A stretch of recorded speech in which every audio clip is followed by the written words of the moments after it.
Praise the lord. ఈ ఆదివారం కొరకు ఏర్పాటు చేయబడిన అంశాన్ని చూసినట్లయితే ఈస్టర్ తర్వాత 4వ ఆదివారము ఇచ్చిన అంశము వేదనాభరిత మనసుతో క్రీస్తుతో నడుచుట.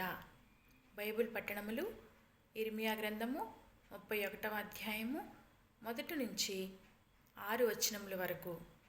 రెండవ పాఠముగా ఎఫెసీలకు రాసిన పత్రిక 3వ అధ్యాయము 14 నుంచి 19 వచనముల వరకు. మూడవ పాఠముగా పరిశుద్ధుడైన యోహాను రాసిన సువార్త 21వ అధ్యాయము 15 నుంచి 19 వచనముల వరకు. ఉత్తర ప్రత్యుత్తర పాఠ్యభాగముగా కీర్తనల గ్రంథము 63వ కీర్తన. ఈరోజు బైబిల్ పట్టణాలు మనకు ఇచ్చి ఉన్నారు. మొదటిగా కీర్తనల గ్రంథము 63వ కీర్తన 2 వచనాలు చదువుకుందాము. దేవా, నా దేవుడవు నీవే, వేకువని నిన్ను వెతుకుతను, నీ బలమును నీ ప్రభావమును చూడవలెనని పరిశుద్ధాలయమందు నేనెంతో ఆశతో నీ తట్టు కనిపెట్టుకుని ఉన్నాను. నీళ్లు లెక్క ఎండియున్న దేశమందు నా ప్రాణము నీ కొరకు తృష్ణగొని ఉన్నది. నీ మీద ఆశచేత నిన్ను చూడవలెనని నా శరీరము కృషించుచున్నది. నీ కృప జీవము కంటే ఉత్తమము, నా పెదవులు నిన్ను స్తుతించును. ప్రార్థన చేసుకుందాం. మహోన్నతుడా, జీవాధిపతి, సృష్టికర్తమైన తండ్రి, రాజులకు రాజా, ప్రభులకు ప్రభువ, ఉన్నవాడను అనువాడనైన దేవా, ఇదిగో ఈ సమయంలో పరిశుద్ధాత్మ దేవా, కొద్ది నిమిషములు నీ వాక్యాన్ని ధ్యానించుకొని చుండగా మీరు మాతో ఉండమని, మాతో మాట్లాడమని, నీ పరిశుద్ధాత్మ శక్తి మా మీద కుమ్మరించమని, వినగలిగిన వారికి వినగలిగిన మనసును గ్రహింపగలిగిన శక్తిని అనుగ్రహించండి. చెప్పుచుండగా నీ పరిశుద్ధాత్మ శక్తి కూడా నా మీద ఉంచుమని అడుగుతూ యేసుక్రీస్తు నామమున ఈ మాటలు ముగిస్తున్నాను తండ్రి. Amen, amen, amen. Praise the lord. ఈరోజు మనకిచ్చిన అంశం చూసినట్లయితే వేదనాభరిత మనస్సుతో క్రీస్తుతో నడుచుట. ఎవరైతే వేదనలో, బాధలో, ఏ బాధల చేత, ఏ బంధకాల చేత, ఏ బరువుల చేత మనసు కృంగిపోయి నలిగిపోయి ఒంటరిగా ఉంటూ ఇక తన మనసుతో ఇంకా నా ప్రాణమా ఎందుకు నువ్వు కృంగిపోతున్నావు అని చెప్పుకుంటున్న సమయాలలోనే దేవుడు చెప్తున్నాడు, నువ్వు దేని గురించి వేదన చెందుతున్నావో, దేని గురించి నీవు కలత చెందుతున్నావో, దేని గురించి నీవు హృదయంలో బాధపడుతున్నావో, నీ మనసుతో బాధపడుతున్నావు ఒకసారి జ్ఞాపకం చేసుకో. నీ బాధ ఎంత కష్టమైనప్పటికీ కూడా, నీ బరువు ఎంత బరువైనప్పటికీ కూడా క్రీస్తుతో కలిసి నీవు నడిచినట్లయితే, క్రీస్తుతో కలిసి నీవు జీవించినట్లయితే అప్పుడు నీ భారం అంతా కూడా తేలికగాను, నీ బరువంతా కూడా దిగిపోయినట్లుగా ఉంటుంది. ఒకసారి దేవుడు తెలియజేస్తున్నాడు ఏంటంటే, మీరు నాతో కలిసి నడిస్తే మీలో ఉన్న బరువంతా కూడా తీరిపోద్ది. అందుకే నేను మత్తయి సువార్తలో కూడా మనం చూస్తాం కదా, కమ్ టు మీ అని చక్కగా తెలియపరుస్తున్నాడు. మీరు నా యొద్దకు రండి, నేను మీకు విశ్రాంతిని అనుగ్రహిస్తాను మీకు అని తెలియపరుస్తున్నాడు. కాబట్టి ఒకసారి మనం జ్ఞాపకం చేసుకోవాలి. ఎందుకంటే మనం ఏ బాధతో నలిగిపోతున్నామో, ఏ విధంతో కృంగిపోతున్నామో మనలను చూస్తున్న దేవుడు మన దేవుడు. అందుకనే ఆయన అనాది కాలంలోనే ఆదికాండము 3వ అధ్యాయం 7వ వచనంలో చూసినట్లయితే అక్కడ ఆదాము అవ్వతో ఒక ప్రణాళిక ప్రకారముగానే యేసుక్రీస్తు ప్రభువారిని కొత్త నిబంధన కాలంలో వచ్చినట్లు మనము చూస్తూ ఉంటాము. అప్పుడే ఆయన ఎంతో భారముతో, వేదనతో ఆదాముని అడుగుతున్నాడు కదా, ఆదాము, నేను తినవద్దన్న వృక్షఫలములను నీవు తింటివా అని అడుగుచున్నప్పుడు వెంటనే ఆదాము నెపములు చెప్పసాగినప్పుడు అక్కడ వేదనతో నీవు పిల్లల్ని కంటావు, వేదనతో నువ్వు భూమిని సేద్యపరుచుకుంటావని దేవుడు అక్కడే శపించినట్లు మనము చూస్తూ ఉంటాము. ఎందుకంటే అంత వేదన బాధతో అంతేకాదు ఆ సమయంలోనే ఆ వేదన బాధలో నుంచే రక్షకుడు మీ కొరకు వస్తాడని కూడా, యేసుక్రీస్తు ప్రభువారు పుడతారు అని కూడా చక్కగా పాత నిబంధన కాలంలోనే ఏ, ఆదాము అవ్వను శపించిన తర్వాత అక్కడ స్త్రీ సంతానముని నీ సంతానమునకి వైరము కలుగుద్దని అక్కడ సర్పంతో చెప్పినట్లు మనము చూస్తూ ఉంటాము. అందుకనే అంత బాధతో అంత మరి వేదనలో ఉన్నప్పటికీ కూడా క్రీస్తు ప్రభు వారు రక్షణ ప్రణాళిక అనేది మాత్రం మర్చిపోలేదు.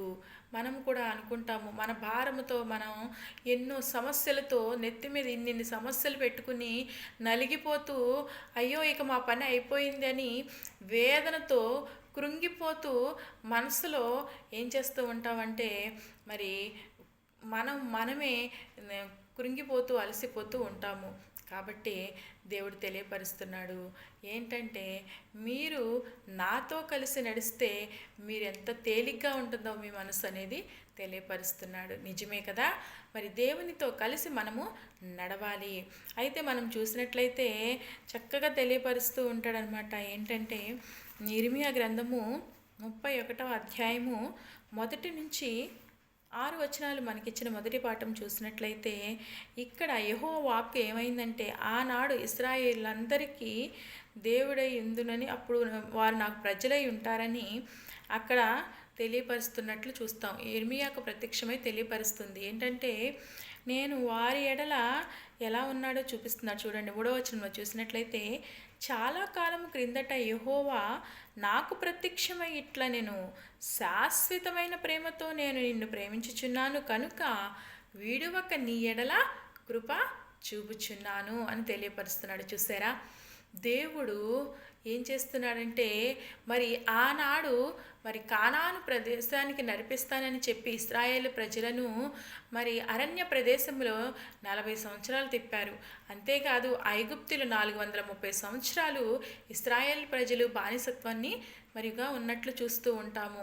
ఆ బానిసత్వం టైంలో మరి వారి కష్టపెడుతున్నప్పుడు దేవుడు చూస్తూ ఉండలేకపోయి వారి మొర్రను విని మరి దేవుడే దిగి వచ్చినట్లు మనము చూస్తూ ఉంటాము. అందుకే అక్కడ మోషేని మన ప్రవక్తను పంపించినప్పుడు మోషే ప్రవక్త కూడా అయ్యా వీళ్ళు పాపభారము చేత నలిగిపోతున్నారు, దయతో వీరిని క్షమించు, లేదంటే నా పేరునే నీ గ్రంథంలో నుంచి తీసివేయి అని చక్కగా ఎవరండి ఈ రోజుల్లో మరి నీ పరలోక రాజ్యంలో నుంచే నా పేరుని తీసివేయి, లేదంటే ఈ ప్రజలను క్షమించకపోతే ఎలా అని అడగడానికి ఎవరు అడుగుతారు? ఎవరు కూడా అడగలేరు కదా. ఆ విధంగా మోషే గారు అడుగుతున్నారు. నిర్గమకాండము 32వ అధ్యాయము 32వ వచనంలో చూసినట్లయితే అక్కడ చక్కగా తెలియపరుస్తున్నాడు. ఎంత ప్రేమో చూడండి. ఇక్కడ ఇశ్రాయేలీల పట్ల మోషేకి ఎంత ప్రేమ ఉందో చూడండి ఒకసారి. ఏంటంటే అయ్యో నీవు వారి పాపమును ఒకవేళ పరిహరించితివా, లేని ఎడల నీవు రాసిన ఈ గ్రంథంలో నుండి నా పేరు తుడిచివేయమని బతిమాలు కొనుచున్నాను. చూస్తారా, దేవుడిని బ్రతిమలాడుకుంటున్నాడు. ఏంటంటే అయ్యా వీరు చేసిన పాపములను బట్టి వీరిని శిక్షించొద్దు మరి అని చక్కగా తెలియపరుస్తున్నాడు అనమాట. పాప భారము చేత వీళ్ళు నలిగిపోతున్నారు. వీరి పాపములు ఒకవేళ సంహరించకపోతే నువ్వేం చేస్తావంటే నా పేరును నీ గ్రంథంలో నుంచి తీసివే. కాబట్టి దయతో వీరి పాపాలను క్షమించయ్యా, వీరి పాపాలను సంహరించయ్యా అని చక్కగా మరి మోషే ఇశ్రాయేలీయుల పక్షమున యెహోవా యొద్ద మరి చక్కగా అడుగుతున్నట్లు మనము చూస్తూ ఉంటాము. అందుకనే చక్కగా ఇక్కడ చూసినట్లయితే ఇర్మీయా గ్రంథంలోనే ఇర్మీయాకు మనం చూస్తూ ఉంటాము కన్నీటి ప్రవర్తని, విలాప ప్రవర్తని. మరి ఇర్మీయాకి చూసినట్లయితే ఈయన గొప్ప మరి చక్కగా మంచి ప్రవర్తన అన్నమాట. ఈయన ప్రవచనాలు చెప్తూనే కాదు, దేవునితో చక్కగా మరి ప్రత్యక్ష వాక్కులు ఎన్నోసార్లు వింటున్న ప్రవర్తన కూడా చూస్తాం. ఈయన కన్నీటి ప్రవర్తన ఎందుకన్నామంటే మరి ఇర్మీయా గ్రంథము 9వ అధ్యాయము 1వ వచనంలో చూసినట్లయితే నా జనులలో హతమైన వారిని గురించి నేను దీవారాత్రము కన్నీరు విడిచినట్లు నా తల జలమయముగాను నా కన్ను కన్నీళ్ళ ఊటగాను ఉండును గాక. చూసారా, కన్నీళ్ళ ఊటగా ఉంటుంది అంటే ఎప్పుడు కూడా ఈయన మరి తలంతా కూడా జలమయముగాను మరి ఒక గువ్వకు మరి తన కళ్ళలో కన్నీళ్ళు ఎలాగా ఉంటాయో అదే విధముగా మరి ఈయన తల కూడానంట ఎప్పుడు కూడా ఎలా ఉంటుందంట, కన్నీళ్లు విడిచినట్లు నా తల జలమయముగాను నా కన్ను కన్నీళ్ల ఊటగాను ఉండును గాక. దేనికి అని చెప్తున్నాడు ఈ మాట అంటే, నా జనుల్లో హతమైన వారిని గురించి నేను దివారాత్రము, చూసారా, నా జనులలో ఎవరైతే హతములైపోతున్నారో, దేవుని మాట వినలేకపోతున్నారో, లోబడనలని ప్రజలుగా ఉన్నారో, మరి దేవుని చేత మరి విసర్జింపబడతారేమో, కాబట్టి వారి కొరకు నేను ప్రార్థించే వ్యక్తిగా ఉన్నాను అని దేవుడు మరి అని ఇర్మియా మరి అక్కడ తెలియచేస్తున్నట్లు మనము చూస్తూ ఉంటాము. నిజమే కదా, ఎందుకంటే తన ప్రజలు నశించిపోతారేమో అని ఇర్మియా మరి ఏం చేస్తున్నాడంటే, తన తలంతా కూడా జలమయం చేసుకున్నాడంట, తన కళ్ళు తన కన్నీటి ఊటగా చేసుకున్నాడంట. ఆ విధముగా తన జనుల కోసం ఆయన ప్రార్థించే వ్యక్తిలా ఉన్నాడు. అంటే దేవుడు కూడా మన కొరకు ఆ విధంగానే మరి ప్రేమించాడు కాబట్టే ఆ ప్రేమను బట్టి శాశ్వతమైన ప్రేమతో, చూడండి, నిన్న మొన్న నిరంతరము ఏకరీతిగా ఉన్న ప్రేమే శాశ్వతమైన ప్రేమ. అట్టి ప్రేమ నుండి మనలను వెడబాపువాడు ఎవడునూ లేడు. అందుకే తెలియపరుస్తున్నాడు, అట్టి శాశ్వతమైన ప్రేమతో నేను నిన్ను ప్రేమిస్తున్నాను కాబట్టి విడువక మీ ఎడల నేను కనికరమును చూపిస్తున్నాను అని చక్కగా తెలియపరుస్తున్నాడు. మరి విడువక మీ ఎడల ఏం చూపిస్తున్నాడంట, కృప చూపిస్తున్నానని తెలియపరుస్తున్నాడు. మరి ఈ విధంగా చూసినట్లయితే మనము ఇక్కడ ఇర్మియా ఏ విధంగా తన ప్రజల కోసం కన్నీటితో ప్రార్థన చేస్తున్నాడో, మరి మనం కూడా ఆ విధంగా ఉన్నామా లేదో ఒకసారి పరిశీలన చేసుకోవాలి. మోషే తన ప్రజల కోసము, తను చేసిన పాపముల వారి కోసము దేవుని దగ్గర ఏ విధంగా మొరపెట్టుకుంటున్నాడో మనము కూడా ఆ విధంగా ఉన్నామా? క్రీస్తు కూడా ఈ లోకానికి ఎందుకు వచ్చారు అంటే, మరి క్రీస్తుతో కూడా నడచుట అంటే ఏంటంటే దేవునితో కూడా నడిచే వ్యక్తులుగా ఉండాలి. అంటే యేసుక్రీస్తు ప్రభువారు ఏ విధంగా భూలోకానికి వచ్చి ఏ విధముగా నడిచారో అదే పద్ధతిని మనము కూడా నడిచేవారిలాగా ఉన్నామా? ఆయనతో నడిచి మరి ఆ పరమునకు కొనిపోయిన వ్యక్తుల్లో చూసినట్లయితే మనం ఏలియానే కానీ, మరి హానోకునే కానీ, ఇలా ఎంతోమంది వ్యక్తులను మనము చూస్తూ ఉంటాము. ఇదే విధముగా చూసినట్లయితే దేవునితో నడిచిన వ్యక్తులుగా మరి మనం ఉండాలి అంటే, మరి పౌలు చెప్తున్నాడు, ఆషామాష కాదు. ఏం చెప్తున్నాడు తెలుసా? నేను క్రీస్తుని పోలి నడుచుకుంటున్నాను, మీరు నన్ను పోలి నడుచుకోవాలి అని తెలియపరుస్తున్నాడు అన్నమాట. నిజమే, క్రీస్తుతో కూడా మనము నడవాలి. ఎట్లా నడవాలి? ఆయన భారము, మన భారము ఆయన మీద మోపి మనము మనలో ఉన్న మరి వేదన, శోధన, బాధలన్నీ కూడా క్రీస్తుపై ఎప్పుడైతే పెడతామో మన కాడి చాలా తేలికగా, సులువుగా, భారం లేకుండా ఉంటుంది. కాబట్టే దేవుడు అంటున్నాడు, మీరు నాతో కలిసి నడవండి, నాతో కలిసి మరి నడిస్తే మీరు చాలా తేలికగా మీ భారము ఉంటుంది అని తెలియపరుస్తున్నాడు. అందుకని చక్కగా మనం చూసుకున్నట్లయితే ఎఫెసీయులకు రాసిన పత్రిక 3వ అధ్యాయము 14 నుంచి 21 వచనాలు ఇక్కడ మనం చూసినట్లయితే చూస్తూ ఉంటాము. ఈ హేతువు చేత పరలోకమందును భూమి మీదను ఉన్న ప్రతి కుటుంబము ఏ తండ్రిని బట్టి కుటుంబం అని పిలువబడుచున్నదో ఆ తండ్రి ఎదుట నేను మోకాళ్ళుని, మీరు అంతరంగ పురుషుని యందు శక్తి కలిగి తన ఆత్మయందు వలన బయలుపరచబడినట్లుగాను, క్రీస్తు మీ హృదయములో విశ్వాసము ద్వారా నివసించబడినట్లుగాను తన మహితైశ్వర్యము చొప్పున మీకు దయచేయవలెనని, మీరు దేవుని సంపూర్ణతయందు పరిపూర్ణులగునట్లుగా ప్రేమయందు వేరు పారి స్థిరపడి సమస్త పరిశుద్ధులతో కూడా దాని వెడల్పు మరి పొడుగు, లోతు, ఎత్తు ఎంతో గ్రహించుటకును జ్ఞానమునకు మించిన యేసు క్రీస్తు ప్రేమను తెలుసుకునుటకును తగిన శక్తి గలవారు కావాలని ప్రార్థించుచున్నాను. చూసండి, పౌలు గారు ఎఫెసీ సంఘానికి తెలియపరుస్తున్నాడు ఏంటంటే, మీరు మీ భూమి మీద ఏ కుటుంబం అయితే మరి తండ్రిని బట్టి కుటుంబాన్ని పిలువబడుచున్నదో, మరి పరలోకమందు కూడా ఆ కుటుంబం అని పిలువబడుతుందని తెలియచేస్తూ, మరి ఆ తండ్రిని బట్టే కుటుంబం అని పిలువబడుతుందని తెలియచేస్తూ మోకాళ్ళుని ఏం చెప్తున్నాడంటే, అంతరంగ పురుషుని యందు శక్తి కలిగి ఆయన ఆత్మ మనలను బయలుపరిచినట్లుగా. చూడండి, అంతరంగ పురుషుని యందు ఏ విధంగా ఉంటున్నారో, మీ కుటుంబంలో మీ లోపల ఏ విధంగా ఉంటున్నారో ఒకసారి జ్ఞాపకం చేసుకోండి. మీ క్రీస్తు ప్రేమ మీలో స్థిరపడి ఉన్నదా? క్రీస్తు ప్రేమ మీలో వేరు పారిందా? క్రీస్తు ప్రేమను బట్టి మీరు జీవిస్తున్నారా అని చక్కగా పౌలు తెలియపరుస్తున్నాడు. ప్రేమ గురించి తెలియపరుస్తూ మరి కొరింథీయులకు రాసిన మొదటి పత్రిక 13వ అధ్యాయంలో కూడా ఉంటుంది. అదేవిధంగా ఇక్కడ కూడా తెలియపరిచాడు ఏంటంటే, మరి మీ ప్రేమ లోతు, దాని వెడల్పు, దాని పొడుగు అని చక్కగా తెలియపరిచి దాన్ని గ్రహించుటకు మరి ఎవరికి అంత జ్ఞానం లేదు. అట్టి జ్ఞానం ఎవరికి ఉందంటే తండ్రి అయిన దేవునికి మాత్రమే ఉంది. కాబట్టి ఆయన ప్రేమ ఎంత వెడల్పో, ఎంత పొడుగో, ఎంత మరి సమస్తానికి మించిన ప్రేమ మనకి తెలుసుకోవాలి అంటే అట్టి తెలుసుకునే అంత అర్హత కూడా మనకి లేనే లేదు. అట్టి జ్ఞానం కూడా మనకి లేనే లేదు. అందుకని దేవుడు తెలియపరుస్తున్నాడు. ఇర్మియాతో చెప్పాడు, శాశ్వతమైన ప్రేమతో నేను మిమ్మల్ని ప్రేమిస్తున్నాను అంటున్నాడు. ఇక్కడ చూసినట్లయితే నా ప్రేమకు కొలతలే లేవు, నా ప్రేమకు హద్దులే లేవు, నా ప్రేమకు సరిహద్దులు లేవు అని చక్కగా తెలియపరుస్తున్నాడు. ఆ విధంగా మరి లేవని ఎఫెసీ సంఘం ద్వారా మరి పౌలు మాట్లాడుతున్నాడనమాట. ఎఫెసీ సంఘానికి తెలియచేస్తున్నాడు, మీరు ఎట్లా ఉంటున్నారు, మీ కుటుంబం ఏ విధంగా ఉంటుంది, మరి క్రీస్తుని కలిగి జీవిస్తున్నారా, మీ కుటుంబం క్రీస్తుతో కలిసి నడుస్తుందా అని తెలియపరుస్తున్నాడు. ఎందుకంటే క్రీస్తుతో కలిసి నడిచినప్పుడు అనేక కష్టాలు, శోధనలు, బాధలు, శ్రమలు ఎన్నో వస్తాయి.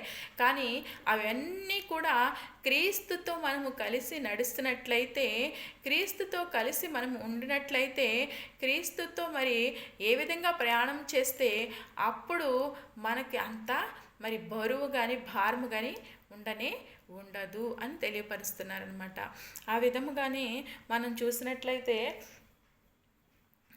యోహాను సువార్త 21వ అధ్యాయంలో సువార్త పాఠం మనకి ఇచ్చి ఉన్నారు కదా. దాంట్లో యోహాను సువార్త 21వ అధ్యాయము ఇక్కడ పేతురు గారిని మనం చూస్తూ ఉంటాము.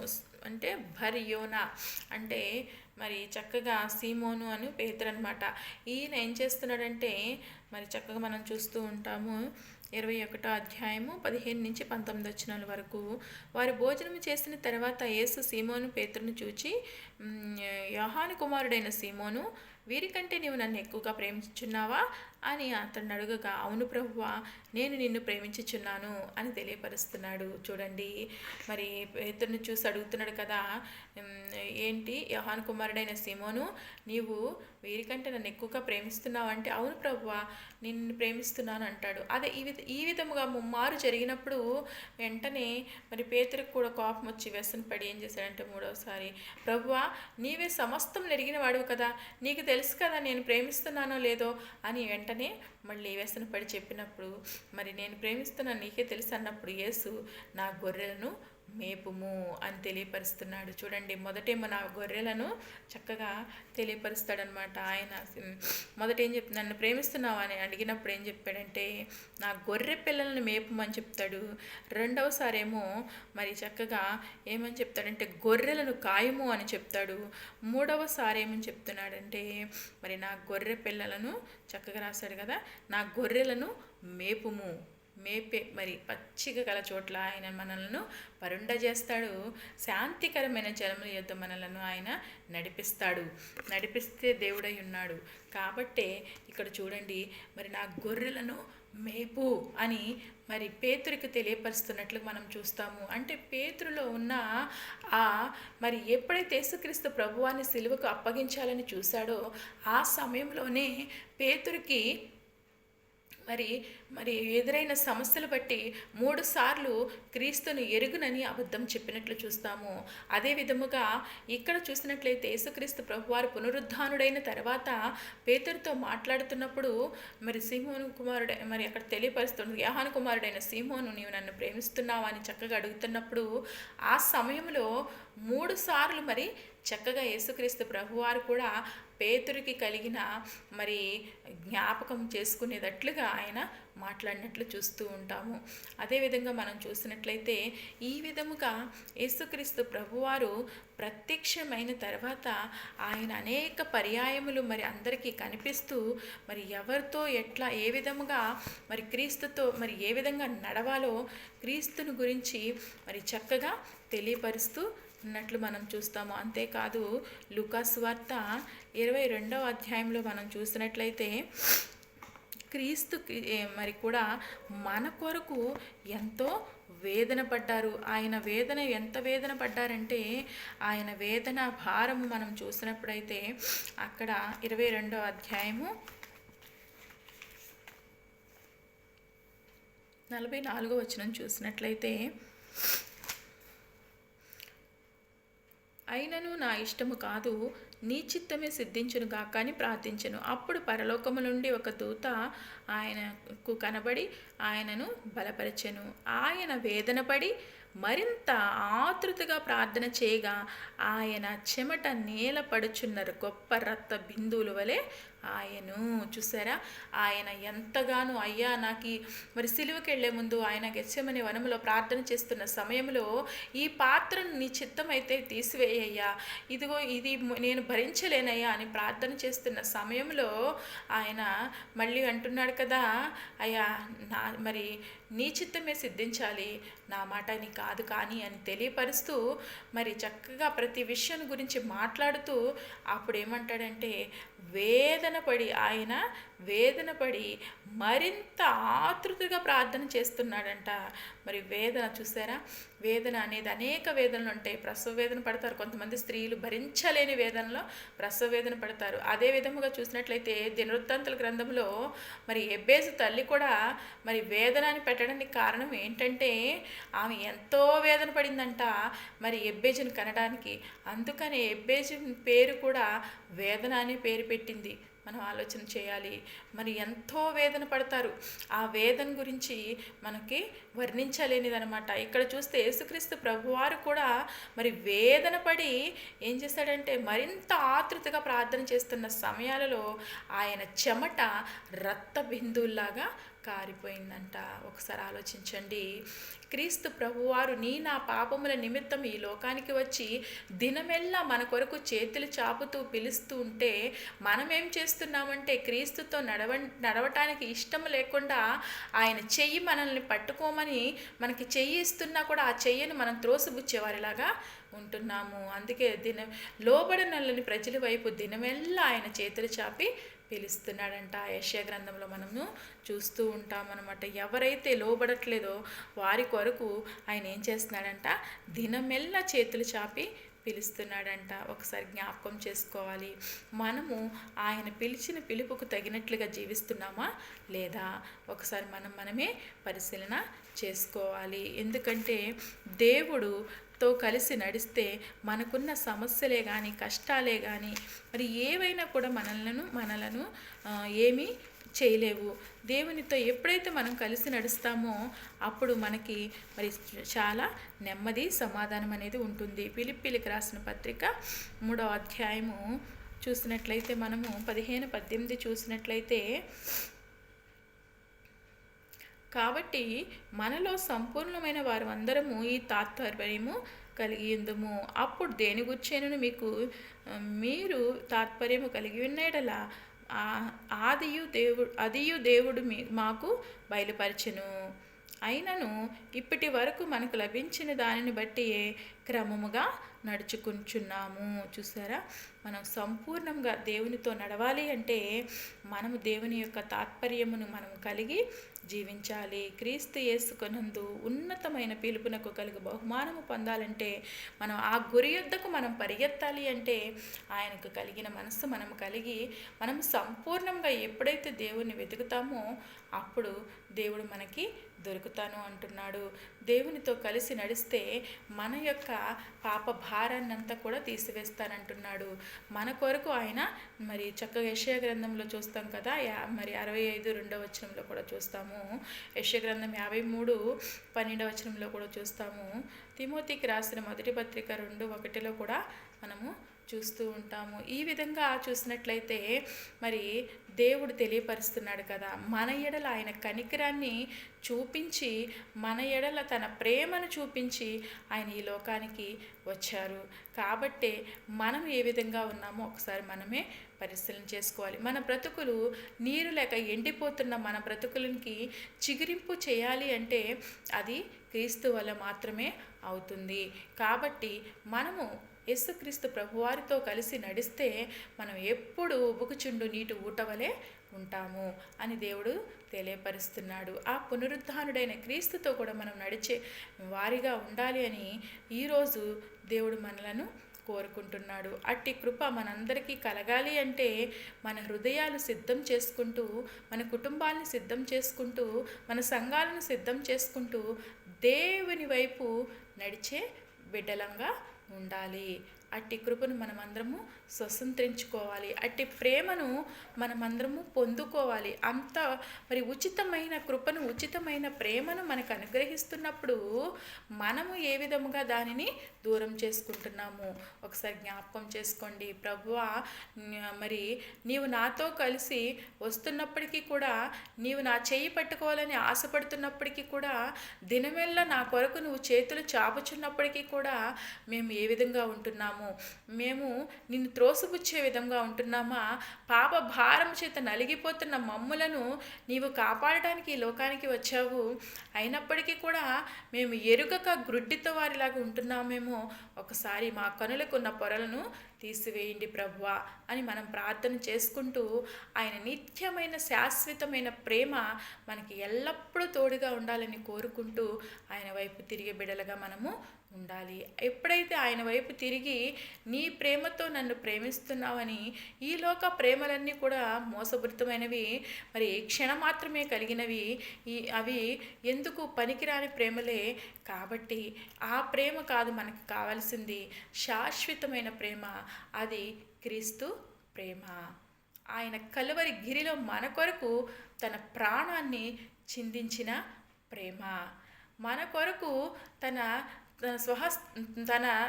మరి గాయాలు చేసుకున్న ప్రేమ, మన కొరకు మరి కలువరి గిరిలో మరి ఒక గాయము కూడా మరి తన చర్మం కూడా కనపడకుండా ప్రతి ఒక్క గాయాలతో నింపబడిన ప్రేమ. ఆ ప్రేమను చూస్తే చూడనొల్లని ప్రేమ, ఆయన ముఖమైనను స్వరూపమైన చూడడానికి మరికి కనిపించని ప్రేమ. ఎందుకంటే మనకి ఆయన చూద్దామన్నా కూడా ఆయన ముఖం ఎలా ఉంటుందో కూడా తెలియకుండా అంత గాయాలతో నిండిపోయింది. అట్టి ప్రేమను మన కొరకు చూపించాడు ఆయన. మనము ఏం చేస్తున్నాము? ఆయనతో నడిచే వ్యక్తుల్లాగా ఉన్నామా? క్రీస్తు మరి క్రీస్తుని పోలి నేను నడుచుకున్నాను, మీరు నన్ను పోలి నడుచుకోండి అని చక్కగా పౌలు తెలియపరుస్తున్నాడు. కాబట్టి మనము ఎవరిని పోలి నడుచుకుంటున్నాము ఒకసారి మనమే పరిశీలన చేసుకోవాలి. క్రీస్తుని పోలి నడుచుకుంటూ క్రీస్తుతో కూడా నడిస్తే మనం ఏ వేదనలో, ఏ బాధలో ఉన్నప్పటికీ కూడా మన బాధలను, మన శరీరంలో ఉన్న మరి రోగాల వల్ల కూడా మరి భారంతో నలిగిపోతూ ఉంటారు. కొంతమంది ఏంటంటే, అయ్యో నాకు ఈ రోగము నాకే వచ్చింది, అయ్యో నాకు ఈ భారము, ఈ భారము చేత నేను నలిగిపోతున్నాను, నేను దీని చేత అలసిపోతున్నాను అని మనసులో చింతించుకోవడం వల్ల మీ చింత యావత్తు కూడా నా మీద వేయమంటున్నాడు. మీరు చింతించడం వల్ల ఒక మూరడు ఎక్కువ కానీ తక్కువ కానీ చేసుకోలేరు కదా. కాబట్టి మీ మనసులో ఏమీ కలవరపడద్దు. మీ మనసులను నా వైపు త్రిప్పండి. మీ మనసులను నా వైపు ఎప్పుడైతే త్రిప్పుతారో అప్పుడు మీ హృదయం నెమ్మదిగాను, సుఖముగాను, సంతోషముగాను, మరి సమాధానముగాను ఉంటుంది అని క్రీస్తు ప్రభువారు తెలియచేస్తున్నారు. కాబట్టి ఒకసారి మనము జ్ఞాపకం చేసుకోవాలి, మన హృదయము దేవుని వైపు తిప్పే బిడల్లాగా ఉన్నామా ఒకసారి మనము జ్ఞాపకం చేసుకుని దేవునితో కలిసి దేవునితో నడుస్తూ దేవుని మరి పరిచర్యలో సహభాగస్తులుగా ఉన్న పౌలుని చూసినట్లుగా మనము కూడా మరి క్రీస్తుతో నడిచే బిడ్డలుగా ఉండాలి, క్రీస్తును కలిగిన బిడ్డలుగా ఉండాలి. అలా ఉన్నప్పుడే మన జీవితంలో కూడా ఆశీర్వాదాలు అనేవి వస్తూ ఉంటాయి. ఆ విధంగా మరి శాశ్వతుడైన యేసుక్రీస్తు ప్రేమ మనకి ఎల్లప్పుడూ తోడుగా ఉంటుంది. ఎందుకంటే ఆయన మరి తన ప్రియ కుమారుడైన యేసుక్రీస్తు ప్రభువారిని మన కొరకు మరి ఈ లోకానికి పంపించాడు. జ్ఞాపకం చేసుకుందాం మనం ఏ విధంగా ఉన్నాము. మనకున్న మరి భారములతో క్రీస్తు ప్రభువాన్ని మర్చిపోతున్నామేమో ఒకసారి జ్ఞాపకం చేసుకుని, ఎందుకంటే ఇంతింత బరువులు పెట్టుకుంటూ ఇంతింత భారాలు పెట్టుకుంటూ మరికి మీకెందుకు ఆ బరువు, మీకెందుకు ఆ భారము, మీకెందుకు ఆ వేదన చింత బాధలు అన్నీ కూడా నా మీద వేయండి, నేను మోస్తాను అని క్రీస్తు ప్రభు వారు దినమెల్లా మన కొరకు పిలుస్తుంటే మనం వినబడని ఉంటున్నాము. ఎందుకంటే ఆయన ఏంటో అన్నట్లుగా మనం తోసిపుచ్చి వెళ్ళిపోతున్నామేమో, కానీ క్రీస్తు వైపు తిరిగి ఆయనను హక్కున చేర్చుకుంటూ ఆయన మార్గములో నడిచే వ్యక్తుల్లాగా మనము లేము. ఒకసారి జ్ఞాపకం చేసుకుంటున్నాము. అట్టి శాశ్వతుడైన తండ్రి ప్రేమ మనం పొందుకున్నాము. కాబట్టి ఆ తండ్రి ప్రేమకు అర్హులుగా మనం ఉండాలి అంటే మనం క్రీస్తుని పోలి నడుచుకోవాలి. ఎప్పుడైతే మనం క్రీస్తుని పోలి నడుచుకుంటామో అప్పుడే ఆ ప్రేమకు హక్కుదారులుగా మనము ఉంటాము అని తెలియపరుస్తున్నారు.